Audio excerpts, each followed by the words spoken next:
breaks and the ordeal lights. The old man pours the poison tight. The typhoon spins an endless night. The spring brings back the ghosts of old. The settled machine hums so cold. Amora boosts for hearts are bold. The Kaiser walls will never fall. The mummy hears the silent call. 7 come clear behind the wall. But the axe holds its weight. The dragon treasure is of vain. To snatch and steal and lock the gate. Stamping destruction breaks the stone. The Token thanksgiving is known. The monster reborn Has a throne. The chaos greed will draw the two. The flute of dragon music blew. The spell reproduction is new. The noble man will seal the fate. The grave is dragged down to the gate. The graceful charity is great. The pot of greed will help us win. The evolution will begin. The soul exchanges for the sea. The fairy of the spring will fly. The change of heart is in the sky. The eye of truth can never lie. The love of God has lost its twin. The hate is blood within. The tyrant burns for every sin. The goblin coaches through the haze. The ventilator haunts the maze. The polythetic broken blade. The soul of light is split in two. The piper is expanding blue. The brilliance of ladies darting new. The inferno is double fold. The piper whispers tales of gold. The Kelbeck guards what must be told. The helping robo seeks its end.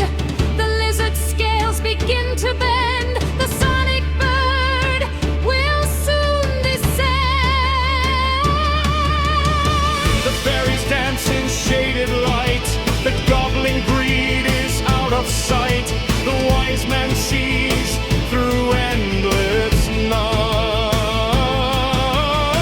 The library is bright and old. The blacksmith turns the iron gold. The gorilla breath is so bold.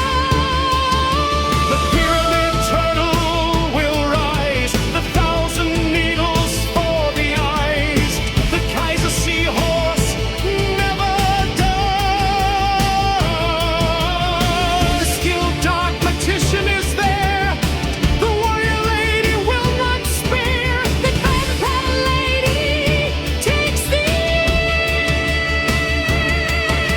The royal library is at war. The blacksmith turns the iron to gold. The gorilla black is very bold. The playset stands in glory true. The scroll of eyes found for you. The library war starts anew. Proceed Pipiasiv with a geep. Arte is found within the spacks. The golden ratio never lacks. Wisdom is kept behind the door. The scribe has written on the floor. Collecting all the sacred lore. Excellence is the final goal. God be heals the bride.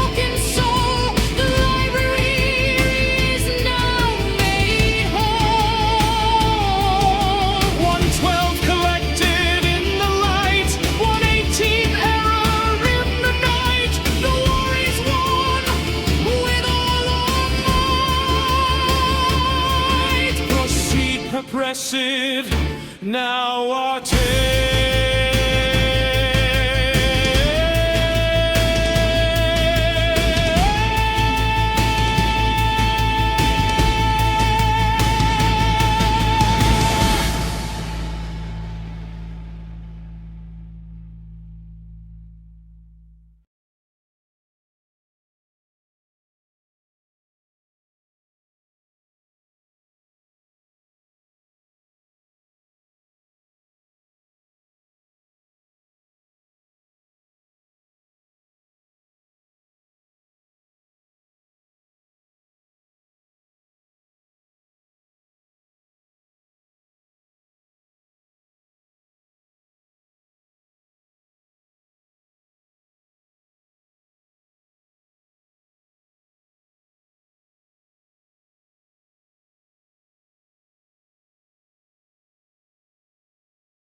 Welcome back to the deep dive.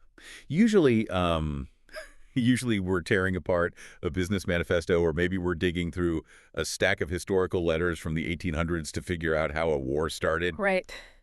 But today, the stack is literal. It is a physical pile of cardboard sitting right here on the desk between It's us. quite a stack, too. It really is. It's colorful, it's shiny, and if you look closely at some of this art, it is actually kind of disturbing. I think disturbing is a completely fair assessment, actually. It's this bizarre mix of high fantasy and what I'd probably call surrealist horror. Yeah, we are looking at Deviant Penultimate collectibles. And I want to say right off the bat, for anyone listening who thinks this is just some kid's game because, you know, they saw a cartoon once, you really need to pause that thought. Absolutely. The aesthetic is deceiving. Right. We aren't here to talk about a Saturday morning show.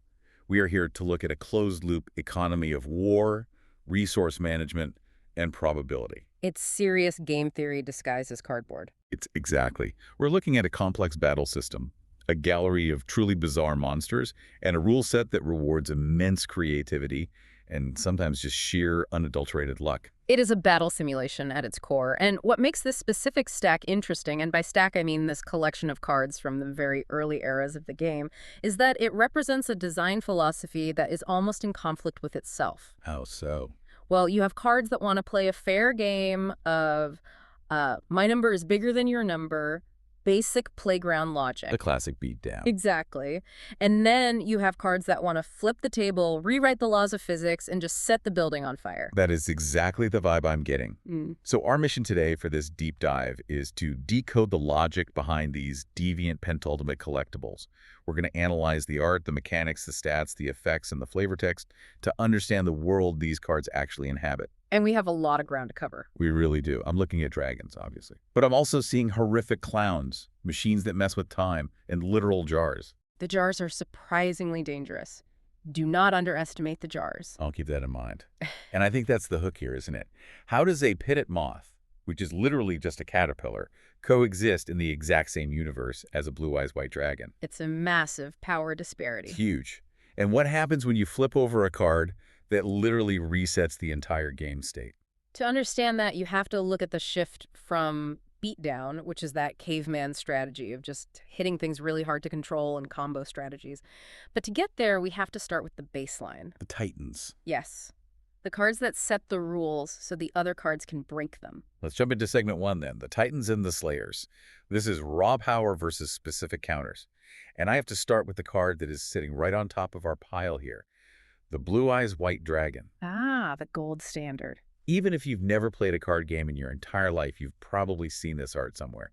It is iconic. Very much so. It's a massive pearlescent dragon, blue-white scales, energy crackling all around it, mouth open in this terrifying roar. It just screams apex predator. It's designed to be intimidating. Right. It's a level 8 monster light attribute, but the stats, they're terrifying. 3,000 attack, 2,500 defense. And in the context of game design, especially early game design, you really need a ceiling. A cap on power. Exactly. You need a maximum value that defines the upper limit of the power curve. The blue eyes is that ceiling. It represents the beatstick archetype in its purest, most distilled form. Bead stick. I love that term. It's so elegant in its bluntness. It is, and if you look closely, you'll notice there is no effect text box on this card. Right, it's just a normal monster. It doesn't shoot fireballs that burn your hand. It doesn't magically fly over walls or dodge traps. It relies entirely on raw force. 3,000 attack is a magic number in this game. Because nothing really naturally goes over it. Right. It is the bar against which every single other monster is measured. If your monster cannot get over 3,000 attack, you effectively cannot kill the Blue Eyes in a fair battle. Let me read that flavor text, actually, because it really sells the fantasy. It says, this legendary dragon is a powerful engine of destruction. Virtually invincible, very few have faced this awesome creature and lived to tell the tale. It's mythological. It really is. Yeah. You put this piece of cardboard on the table, and you were telling your opponent, I have the biggest stick. Deal with it. But here is the catch, and this is where the actual strategy comes in. It's a level 8 monster. Meaning? That means you cannot just place it on the table for free. You have to tribute or sacrifice 2 other monsters that you already control just to summon it. So it's incredibly expensive to play. Extremely. In economic terms, you are trading 3 cards the dragon itself from your hand, plus the 2 monsters already on the field to get 1 single monster back. That is a massive investment. It is. If I have a way to remove it cheaply, say with a single trap or spell card, you have just lost 3 resources to my 1. You are severely down in the economy of the game, so it's a risky asset. High risk, high reward. Yeah. But if it sticks around, it dominates. However, right next to it in the stack, we have the card that seems explicitly designed to punish that massive investment. The Buster Blader. The answer to the equation. Visually, this one is an Earth Attribute Warrior, level 7. The art is this heavily armored knight carrying a sword that looks, frankly, way too heavy for a human to lift. Classic oversized fantasy weapon. Totally. His base stats are 2,600 attack and 2,300 defense. Now let's do the simple math here. 2,600 is less than 3,000. Correct. If these two just fight in a vacuum, the Blue Eyes wins every single time. In a vacuum, yes. But games aren't played in a vacuum. They are played in a meta. A meta. An environment of what decks are popular at any given time. This card was designed with a very specific narrative purpose. It is a silver bullet. A silver bullet, meaning it's meant for one specific target. Exactly. A specific answer to a specific threat. Read the effect text at the bottom. Okay, it says, the attack of this card increases by 500 points for every dragon-type monster on your opponent's side of the field and graveyard. And there it is, the Dragon Slayer. Wow. If your opponent has a Blue Eyes White dragon on the field, that's 1 dragon, Buster Blader gains 500 attack, so his 2,600 instantly becomes 3,100. Which is exactly 100 points higher than the Blue Eyes. Precisely.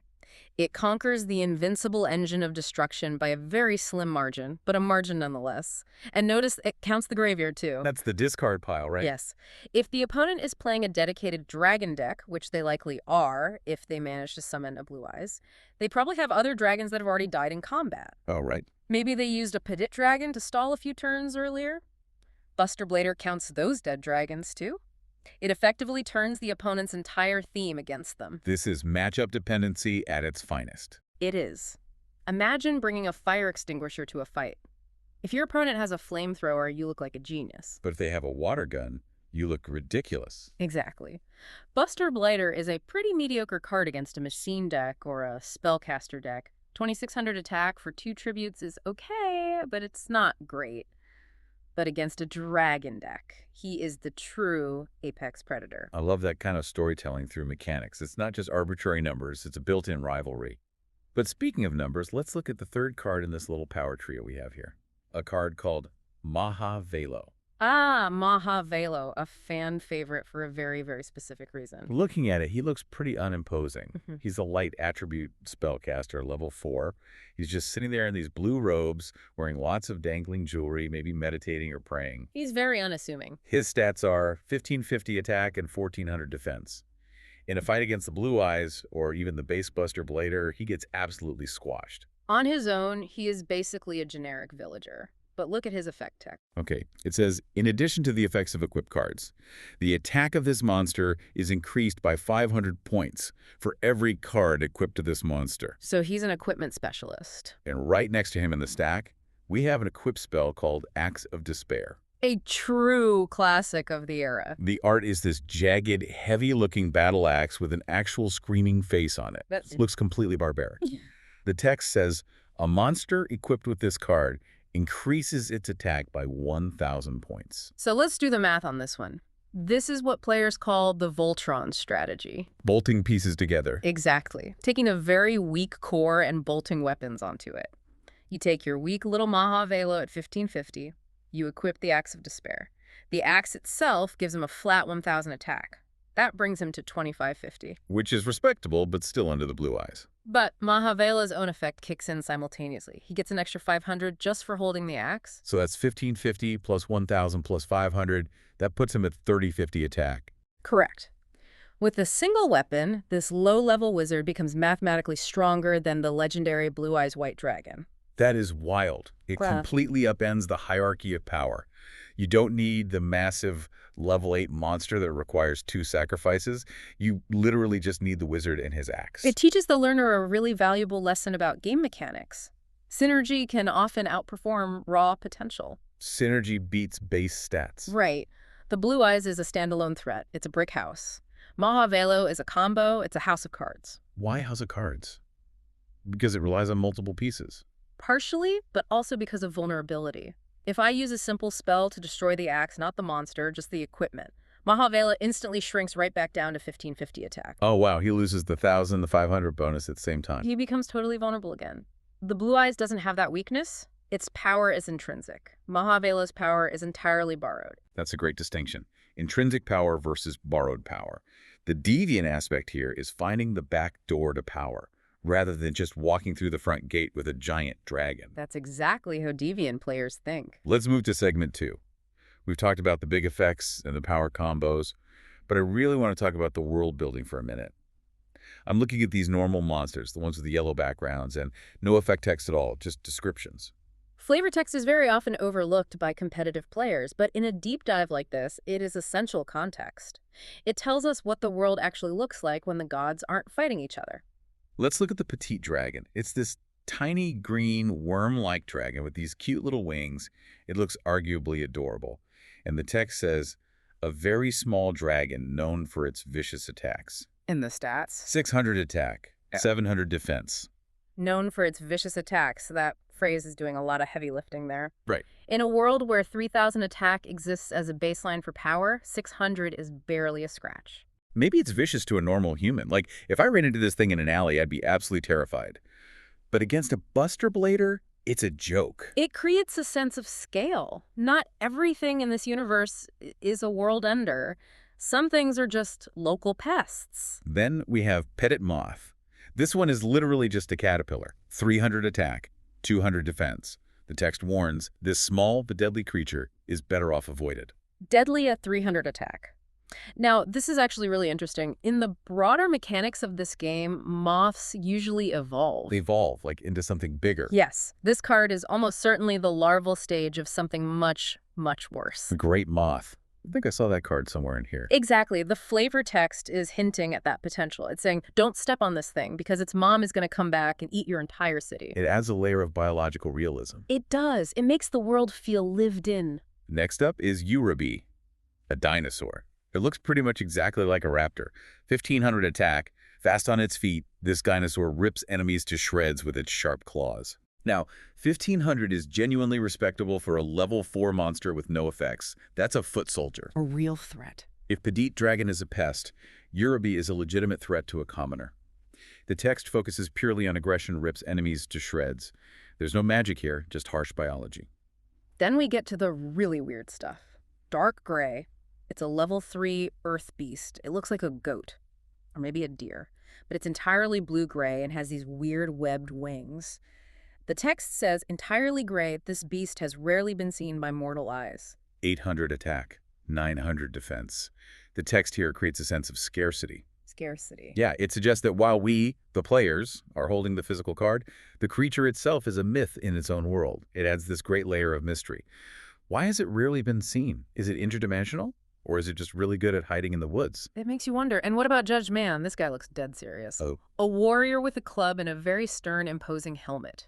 This club-wielding warrior battles to the end and will never surrender. 2200 attack. He's a level 6. The text suggests a rigid code of honor. Never surrender. It fleshes out the society of these cards. You have wild beasts, sure, but you also have humanoids and warriors with intense discipline and societal rules. And finally, for the normal monsters, Pale Beast.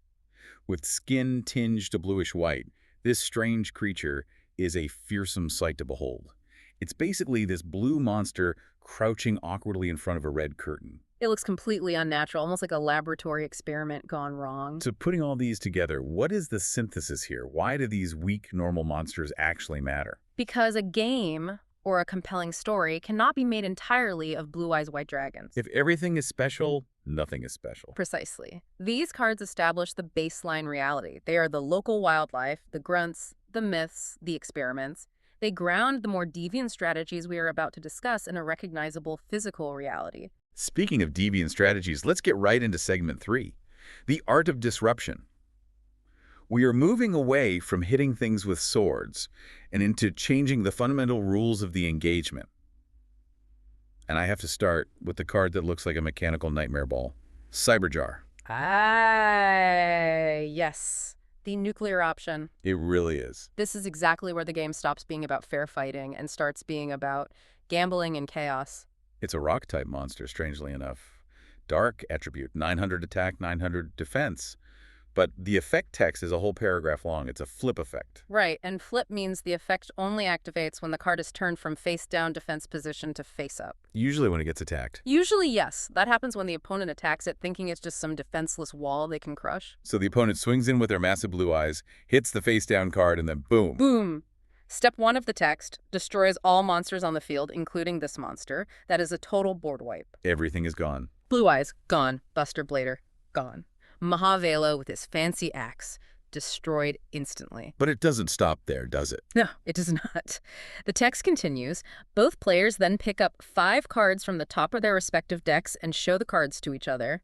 Immediately special summon any monster cards of level 4 or lower among them on the field in face-up attack or face-down defense position. That is just pure chaos. You destroy everything on the board, and then suddenly both players just flood the field with whatever random monsters they happen to find in the top 5 cards of their deck. It is the great equalizer. Imagine you are losing badly. Your opponent has 3 massive, terrifying monsters. You have absolutely nothing on your field but this one single face-down card. Right. They attack. Suddenly, all their monsters are dead, and the game entirely resets. It actively punishes the player who overcommits their resources. Oh, I see. If you have 5 monsters and I have Cyberjar, I mathematically win that exchange. I traded 1 card for your 5. It also seems like it speeds up the pace of the game significantly. You're drawing 5 cards deep all at once. It absolutely does. It essentially compresses 10 turns of normal drawing into 1 single second. It can deck someone out, meaning they run out of cards and lose automatically, or it can give you the exact combo pieces you need to win next turn. It turns a tactical strategy game into a slot machine, just for a brief moment. Now, if Cyberjar is the nuclear bomb, this next card feels like the bouncer at the club. Kelbeck? A fairy type, surprisingly. Earth attribute. The art is this spiky, golden, mechanical-looking thing. 1500 attack. The text says, any monster that attacks this card is returned to its owner's hand. Damage calculation is applied normally. This introduces a critical concept called bouncing. Bouncing? It's different from destruction. If I destroy your monster, it goes to the graveyard. You might have a card like Monster Reborn to just bring it right back. The graveyard is still accessible. But the hand is different. Yes, if I return it to your hand, you have to summon it all over again from scratch. So if a Blue Eyes attacks Kelbeck, The Blue Eyes player takes the damage difference from the battle, a 1,500-point difference, but then the Blue Eyes goes right back to their hand. wow. The opponent just spent 2 sacrifices to get that dragon out on the field. Now they have to do it all over again. They have to find 2 more monsters to sacrifice. That sounds incredibly frustrating to play against. It is deeply frustrating. Kelbeck doesn't win the actual fight, but he wastes the opponent's time and their resources. It's a tempo play. You are disrupting their rhythm and momentum. We also have Old Vindictive Magician in this stack, another flip effect. Destroys 1 monster on the field. Simple, elegant, targeted removal. Unlike Cyberjar, which kills absolutely everything indiscriminately, this is a sniper shot. You just pick one target. You set it face down, wait for them to attack, and pop their very best monster. It's a clean one-for-one trade in card economy. And to wrap up the disruption segment, I have a magic card here. Harpy's Feather Duster. The art is literally just a giant fluffy feather. Do not let the innocent art fool you. This is a massive blowout card. Destroys all of your opponent's magic and trap cards on the field. Just all of them. No cost at all. No cost. You just play it. That seems completely unfair. In modern game design, it probably is. But look at the sheer advantage it generates. If your opponent has set 5 trap cards to protect themselves, they've built this impenetrable fortress, you play this one single card and the entire fortress evaporates. Leaving them wide open. It leaves them completely defenseless. In the economy of the game, you spent 1 card to destroy potentially 5 of theirs. That is a massive swing in card advantage. So we have board wipes, we have bouncing, targeted destruction, and back row clearing. The mission here is very clear. Stop the opponent from playing their game. Correct. But if you think that kind of disruption is deviant, just wait until we look at the cards that stop the game from happening at all. Which brings us nicely to segment 4, deviant strategies. Winning without fighting. This is where the stack gets really, really weird. I'm holding a card called Final Countdown. This card shifts the genre of the game entirely. The art is this creepy circle of fireballs up in the night sky, forming a demonic face. It's a spell card, and the text says, pay 2,000 life points. After 20 turns have passed, after you activate this card, counting the turn you activate this card as the first turn, you win the duel. Just think about that for a second. The condition for winning a standard duel is usually reduce your opponent's life points to 0. This card says, no, just survive. Paying 2,000 life points is a pretty steep initial cost, though. That's a quarter of your starting life if you play with 8,000. Or half if you play with 4,000. It is a massive down payment. But once you play it, you don't care about attacking anymore. You don't care about doing damage. You just need to not lose for 20 turns. You become a timer. The game literally becomes a clock. Your opponent is no longer fighting your monsters. They're fighting against time itself. It creates immense psychological pressure. Every single turn they draw a card, the clock ticks down. 19, 18, 17. So if you play this, you obviously need a way to stop them from hitting you while you wait. Which brings us to the next few cards in the stack. I'm seeing one called the Dark Door.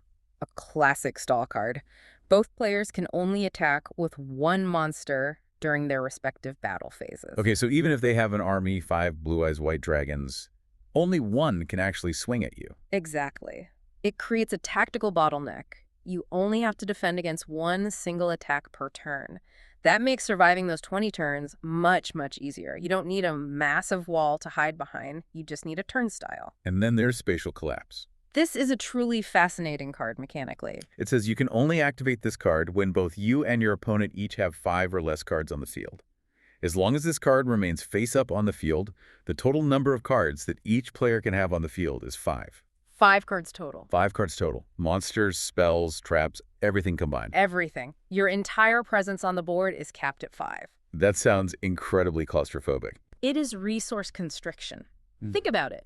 If you have the Dark Door out, that takes up 1 card slot. If you have Spatial Collapse out, that's 2. You only have 3 slots left to play with.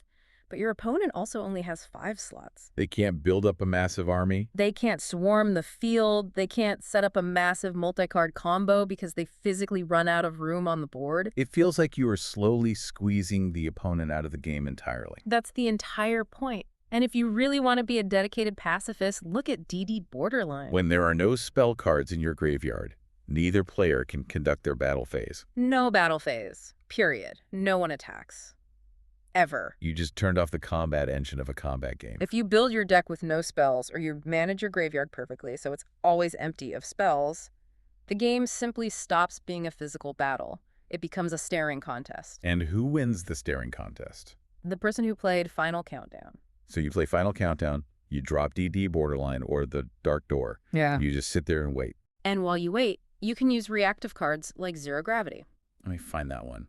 Okay, change the battle positions of all face-up monsters on you and your opponent's sides of the field. The opponent declares an attack with their 1 monster. You flip Zero Gravity, their attacker suddenly trips and falls into defense mode. Attack stopped. And infinite dismissal. All monsters of level 3 or lower that are summoned to the field during this turn are destroyed at the end phase of the turn. This prevents them from swarming you with little disposable monsters to get around your defenses. It keeps the board perfectly clear. This is truly deviant behavior. You aren't even playing the same game as your opponent anymore. They are playing an action brawler, and you are playing a survival horror game where you are the timer. It forces the opponent to have very specific answers. If they just brought beat sticks like Blue Eyes to the tournament, they just lose to the clock. They physically can't punch time. Let's move to segment 5 then. The economy of resources. We've talked about life points and turns as resources. Now let's talk about cards. The hand, the deck, and the graveyard. And I'm looking at a card that I know is absolutely infamous. Sinister Serpent. The little reptile that simply refuses to die. It's a tiny blue-green snake with wings and a little halo floating over its head. It's a level 1, 300 attack. But the effect text is what matters. During your standby phase, if a Sinister Serpent exists in your graveyard, you can return the Sinister Serpent to your hand. This breaks one of the absolute fundamental rules of all card games, which is the conservation of resources. How so? Usually, if you discard a card from your hand, it's gone. You are down 1 resource. With Sinister Serpent, you can discard it to pay a cost, say, for a spell card that specifically requires a discard, and then on your very next turn, it just comes back to your hand automatically. It's infinite ammunition. Exactly. It turns heavy costs into free actions. But then, right next to it in our stack, I see a card that looks like the fun police. Goblin of Greed. The checks and balances of the ecosystem. The art is this grotesque goblin clutching a huge bag of gold with a glowing red prohibited sign aura around him. The text says, as long as this card remains face up on your side of the field, neither player can discard from his or her hand as a cost. This is what competitive players call a floodgate. A floodgate. A floodgate is a card that constantly prevents a specific game action from happening as long as it's on the field. If Goblin of Greed is on the table, you cannot activate that infinite Sinister Serpent loop because you aren't legally allowed to discard to begin with. So it stops Dark Core. I see that card right here, too. Yes, read Dark Core. Discard 1 card from your hand to the graveyard to remove 1 face-up monster card on the field from play. That is incredibly powerful removal. Remove from play means it doesn't even go to the graveyard where it could be revived. It's gone, banished entirely. Right, but it has a strict cost. Discard 1. If Goblin of Greed is sitting on the field, you physically cannot play Dark Core. You can't pay the toll. It's fascinating how these 3 cards interact. One gives you infinite resources, the Serpent. One converts those resources into massive power, the Dark Core. And one freezes the entire economy, the Goblin. It's a complete micro-ecosystem. The Goblin exists to check the Serpent. The core exists to utilize the Serpent. Perfectly balanced. And speaking of economy, let's talk about maybe the most valuable resource of all. Information. Ah, the intangible resource. The inexperienced spy. The art is this guy in a trench coat and sunglasses looking very, very suspicious. Select and see 1 card in your opponent's hand. And right next to it is Ancient Telescope. See the top 5 cards of your opponent's deck? Return the cards to the deck in the same order. Okay, expert, I have to ask you straight up. Are these actually good cards? I mean, I spend a whole card from my hand just to look. I don't destroy anything on the board. I don't draw any new cards for myself. I just see. That is the eternal debate in card game theory. I can imagine. In a total vacuum. No, they aren't good. They are technically what we call -1 in card advantage. You lost a physical card, the spy or the telescope, to gain 0 board presence. You are mathematically down a card compared to your opponent. Right, I have less ammunition now. However, information is power. If you use Ancient Telescope and you see that the opponent is about to draw the exact piece they need to win the game, maybe you see they are about to draw that Harpy's Feather Duster we talked about, you can radically change your strategy. You can prepare for it. You can hold back your trap cards instead of setting them. You can play defensively. Or, conversely, if you see they're drawing bricks, entirely useless cards, you can confidently push for the win safely. So it's a tool for the high IQ player who can actually leverage that invisible info. Or it's for the player who has a specific combo that absolutely requires knowing the future, which leads us perfectly into our next segment. Segment 6, Chance, Risk, and Weird Magic. This is where the stack gets highly unpredictable. I really want to talk about Fiend Comedian. Now, this is a massive gamble. The art is terrifying. It's 2 cartoonish floating figures, one looking incredibly malicious and one looking scared. Or maybe he's laughing. The guy says, toss a coin and call it. If you call it right, all your opponent's cards in the graveyard are removed from play immediately. That is a devastating effect. If you are playing against a deck that uses the graveyard heavily, like that Buster Blader deck, or someone abusing Sinister Serpent, this completely wipes their history. It deletes their saved resources. It's a graveyard nuke. But you have to win the coin flip. Because the text continues, if you call it wrong, send a number of cards equal to the cards in your opponent's graveyard from your deck to your graveyard. This is what makes it such a fascinating piece of design. A novice player reads that second part and thinks, oh no, I lose cards from my deck. I might run out of cards and lose. But an expert, An expert thinks, wait a minute, I want cards in my graveyard. because of the Sinister Serpent. Exactly. Or maybe I have other cards that work specifically from the grave. This card is what we call a fail-forward mechanic. Meaning, even if you fail, you progress. Both outcomes can be inherently good for you. If you lose the coin toss, you mill your own deck. You might effectively draw 10 or 15 cards directly into your graveyard, which acts as a massive second hand for many of these deviant decks. So it's essentially a win-win disguised as a dangerous gamble. If you build the deck right, yes. But it's still fundamentally uncontrollable. You can't choose which of the two effects you get when you flip the coin. You have to be highly adaptable to either outcome. Now look at Archfiend's Oath. This feels like it pairs directly with that ancient telescope we were just debating. Read the text. Once per turn, you can pay 500 life points to declare one card name. Pick up the top card from your deck, and if the card name is the one you declared, add it to your hand. If not, send the card you picked up to the graveyard. Okay, so normally that is a completely blind guess. You have roughly a 1 in 40 chance of getting it right. Right, unless you used Ancient Telescope first.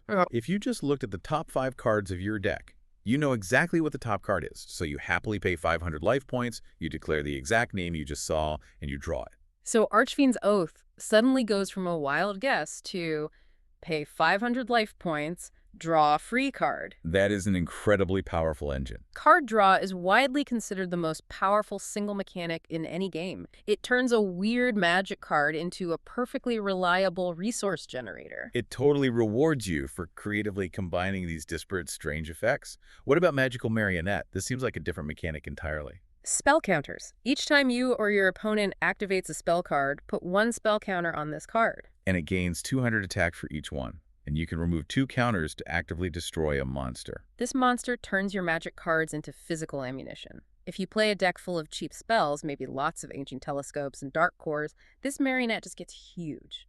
It creates a Spellslinger playstyle where every single magic card you play passively buffs your boss monster and reloads his weapon. And then there's Sonic Bird.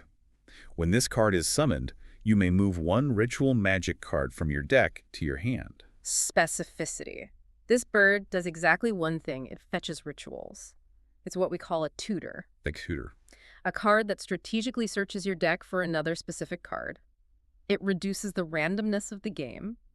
In a stack full of sheer chaos like Cyberjar and Fiend Comedian, Sonic Bird is the anchor of absolute consistency. Got it. Now finally, we have to touch on the aesthetics before we wrap up. Segment 7, the aesthetic of the Deviant. As we've been going through this stack, I can't help but notice the art style shifts pretty wildly. It's a real mishmash of early fantasy tropes and, as I said, surrealist horror. Take Mystic Clown. The art is this creature in a jester outfit, but it has multiple eyes all over its legs, and a giant unblinking eye right in its chest. The flavor text says, nothing can stop the mad attack of this powerful creature. It's genuinely unsettling to look at. It doesn't look like a heroic knight or a standard monster you'd find in a basic Dungeons & Dragons manual. It looks like a fever dream. It is pure body horror. And then, look at the illusory gentleman. He's wearing a strange, bright red suit and a helmet with a single eye on top. Wearing odd fashions, this gentleman is very fickle. He sometimes saves people, and at other times commits crimes. That text perfectly captures the deviant spirit of this era of the game. Fickle, unpredictable. He's not good or evil, he is just completely chaotic neutral. Contrast that weirdness with Dragonic Attack. The art is a badass warrior riding a spirit dragon. It looks like a classic anime tower-up sequence. Or Cost Down, which just shows swords physically shrinking. The art usually serves the mechanics. Take Yami, the field spell. It is literally just a black box with some purple wisps inside. The text says, increases the attack and defense of all fiend and spellcaster-type monsters. Decreases the attack and defense of all fairy-type monsters. It visually sets the atmosphere. You are turning the lights out on the field. The fiends, like that horrifying mystic clown, get stronger in the dark. The fairies, which are usually the good guys, get weaker. It physically changes the board to favor the dark and the weird. Even Metabat. It's literally just a giant eyeball with bat wings. An eyeball fiend created by a servant of the wicked. It's more of that gross body horror. These early cards really aren't afraid to be gross or weird, and that visual language clearly tells the player you are stepping into a realm where the normal rules of logic and heroism might not apply at all. So, let's try to bring this all home. We've looked at the massive Titan Blue Eyes, the silver bullet specialist Buster Blader, the complete board-wiping chaos of Cyberjar, the time-stalling panic of Final Countdown, and the infinite graveyard loops with Sinister Serpent. It is a staggering amount of mechanical variety in a single stack of cardboard. What is the ultimate takeaway here? For someone listening, why does all this matter? The main takeaway is that this Deviant Pentultimate Collectibles system, this game, is purposefully designed to accommodate multiple, totally valid definitions of winning. Right. Winning isn't always just hit them until they fall down. Exactly. You can be the brute with the blue eyes. That's a valid way to play. But you can also be the tactician with the Buster Blader. You can be the agent of pure chaos with Cyberjar. You can be the sadistic jailer with Final Countdown. Or you can be the gambler with Fiend Comedian. It caters to different psychologies. The game design acknowledges that different human minds enjoy completely different paths to victory. And the deviant element we've been talking about, that's really just the breaking of the standard rules, right? Yes. The standard rule is draw one card, summon one monster, attack, end your turn. These deviant cards look at that and say, no, I'll draw 5 cards with Cyberjar, I'll win in 20 turns automatically with Countdown, I'll bring my monster back from the dead every single turn with the Serpent. They deviate from the core loop to creatively forge entirely new loops. And honestly, that's what makes digging through this stack so much fun. You literally never know if you're going to find a generic dinosaur or a magical jar that rewrites physics. It absolutely keeps the learner on their toes. You can never get too comfortable because there is always a card out there that attacks your strategy from an angle you never even expected. I want to leave you, the listener, with a final thought today. It's rooted in that debate we had earlier about the ancient telescope and the inexperienced spy. Ah, the information paradox. Exactly. Imagine you built a deck completely full of inexperienced spies and ancient telescopes. You played them every single turn without fail. You would know every single card your opponent held in their hand. You would know exactly what they were going to draw next from their deck. You'd have total godlike omniscience over the game state. But you might not have any room left in your deck for monsters to actually stop them. Right. You would just sit there and watch your own defeat approaching in perfect clarity, turn by turn, totally unable to change it. Is total knowledge actually worth it if you completely lack the power to act on it? That is the question. Something to think about the next time you draw a card. Thanks for taking this deep dive with us today. Until next time.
wakes in the ordeal light. The old man pours the poison tide. The typhoon spins in endless night. The spring brings back the ghosts of old. The settled machine hums so cold. Our moral boosts for hearts are bold. The Kaiser walls will never fall. The mummy hears the silent call. 7 complete behind the wall. The gravity axe holds its weight. The dragon's crusher is our fate. To snatch and steal and lock the gate. Stamping destruction breaks the stone. The token thanksgiving is known. The monster reborn has a throne. The chaos screen will draw the two. The flute of dragon music blue. The spell reproduction is new.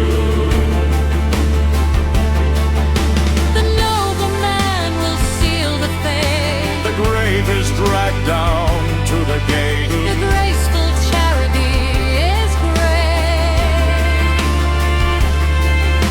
The pot of greed will help us win. The evolution will begin.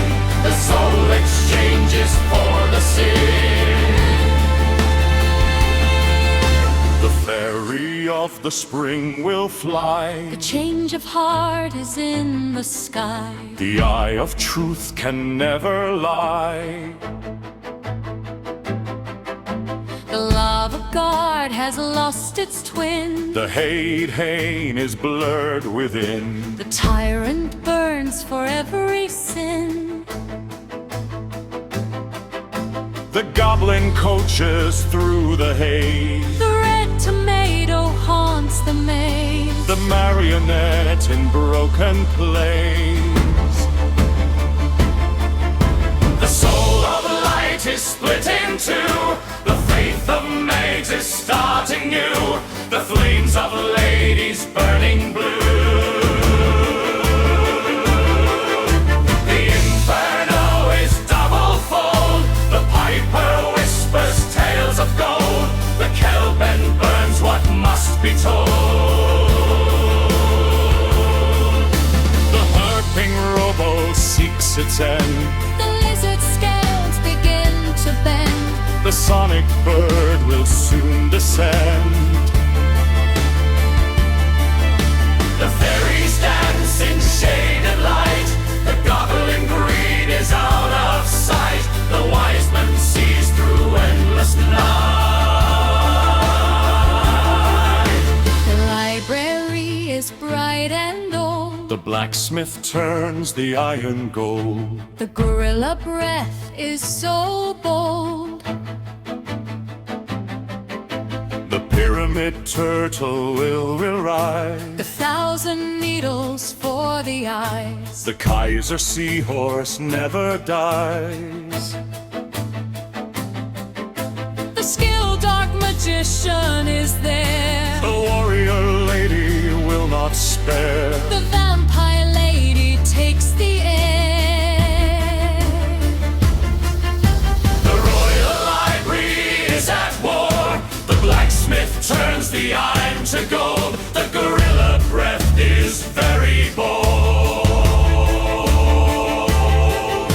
The place that stands in glory true. The scroll of fire is found for you. The library war starts anew.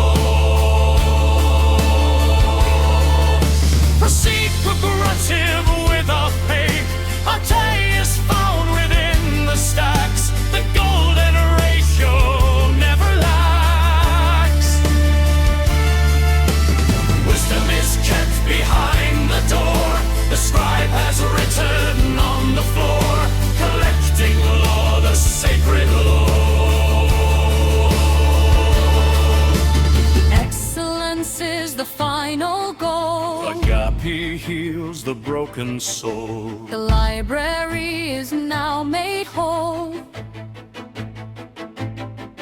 112 collected in the light. 118 error in the night. The war is won with all our might. Proceed, progress it now, achieve.